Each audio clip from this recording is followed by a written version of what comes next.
اكل رائع، تسلم ايدك يا رب يخليك يا رب، حلو وجميل جدا. ايه رايكم في المقلوبه العراقيه؟ رائعه رائعه، وكفايه انت اللي عاملاها. حبيبه قلبي ربنا يخليكم لي يا رب. تنزعون الجلد بهذا الشكل، تسحبوه، وهذا الجزئية تكسروها تقطعوها من الدبوس. كله أصبح بهذا الشكل، شوفوا حجم واحد. نزعنا الجلد من عنده وكسرنا هذا العظم البراس. لازم تكسرون هذا العظم، تصير عندكم هذه اللحمة كاملة. شو المنظر حلو، شوفوا. هسه رح نغسله بمي دافي، لا حار ولا بارد. بعد ما غسلناها ووشل كل المي من عنده، حطه بأي وعاء عندكم تريدوه.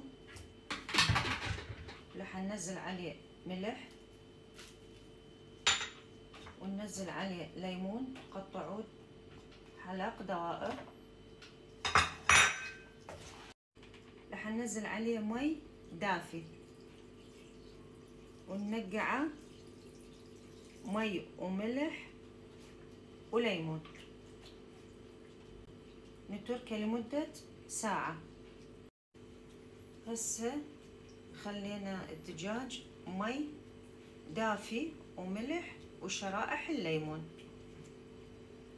لمدة ساعة تتركوه. هاي بعد ما تركناه لمدة ساعة بالمي والملح والليمون، رح نغسله ونصفيه.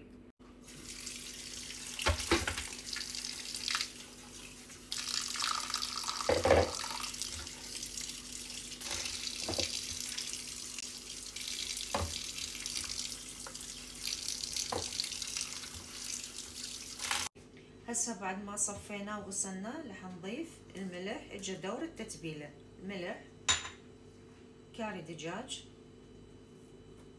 وبهارات VIP اسويها اني عند العطار.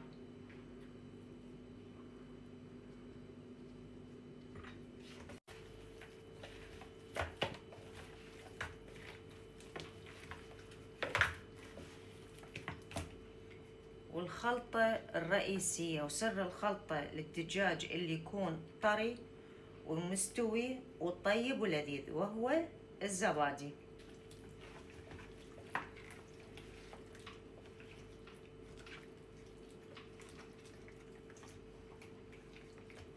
هسه بعد ما تبلناها، رح نغطيها ونخليها بالثلاجة لمدة ليلة كاملة، عشان الدجاج يسحب كل التتبيلة ويصير طيب ولذيذ ويانا. نص استوى. بطاطس تقطعوها بهذا الحجم، الحجم الوسط، وتجيبون بطاطس وسط، لا صغار ولا كبار، الحجم الوسط، وتقطعوها شرايح بهذا الشكل. رح نتبلها، تضيفوا لها ملح، وتضيفوا لها كاري دجاج، وتخلطوهم مع بعض. أنا سويت هاي كمية لأن عندي اليوم عزومة. الرز رح نصفيه بعد ما حطيناه نص غلوة. رز البسمتي، تسوون رز بسمتي. هنا صبغ اللوزينة.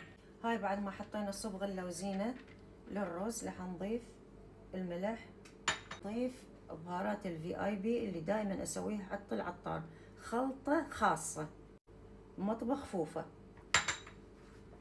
ونخلطهم كلهم بشكل ممتاز مع الرز عشان الرز يتبل وياخذ الملح. رح احط شريحة زبد النباتي بما يقارب هذا نص ملعقة. رح ننزل البصل،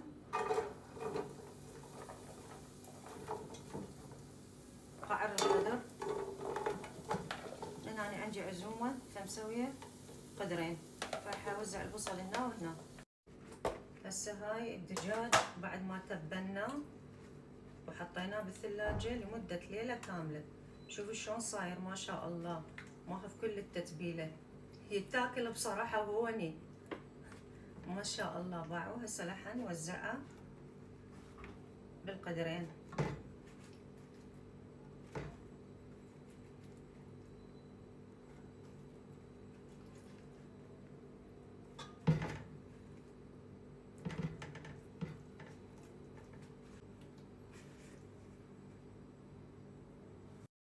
هسه راح ننزل البطاطس على الفراخ بعد ما تبلناها بشكل ممتاز. راح ننزلها.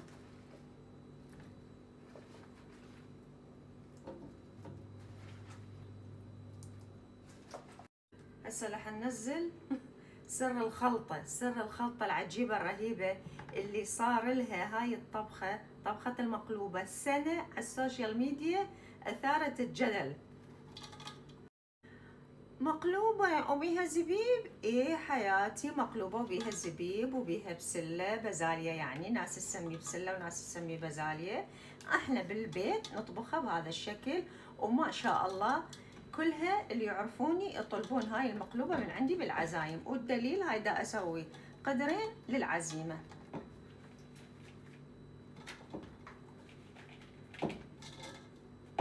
هسه راح ننزل الرز. ما شاء الله تبارك الرحمن، الروايح ما أقولكم عليها يا جماعة، فشي فعلا للعزايم يشرف ويرفع الراس. ما شاء الله.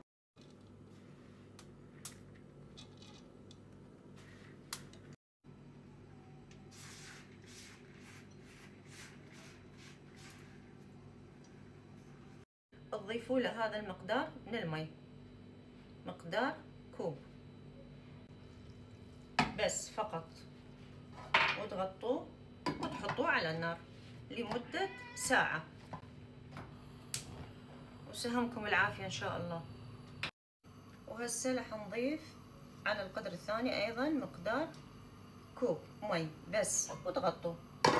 هسه سوينا قدرين باعوها للعزيمة، مقلوبة تشرف وطيبة وترفع الراس.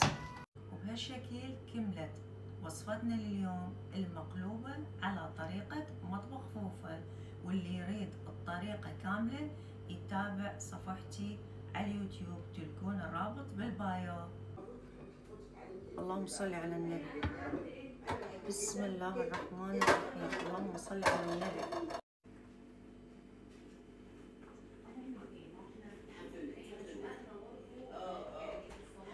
بسم الله الرحمن الرحيم. ما شاء الله ما شاء الله تبارك الرحمن. هاي المقلوبة ولا بلا؟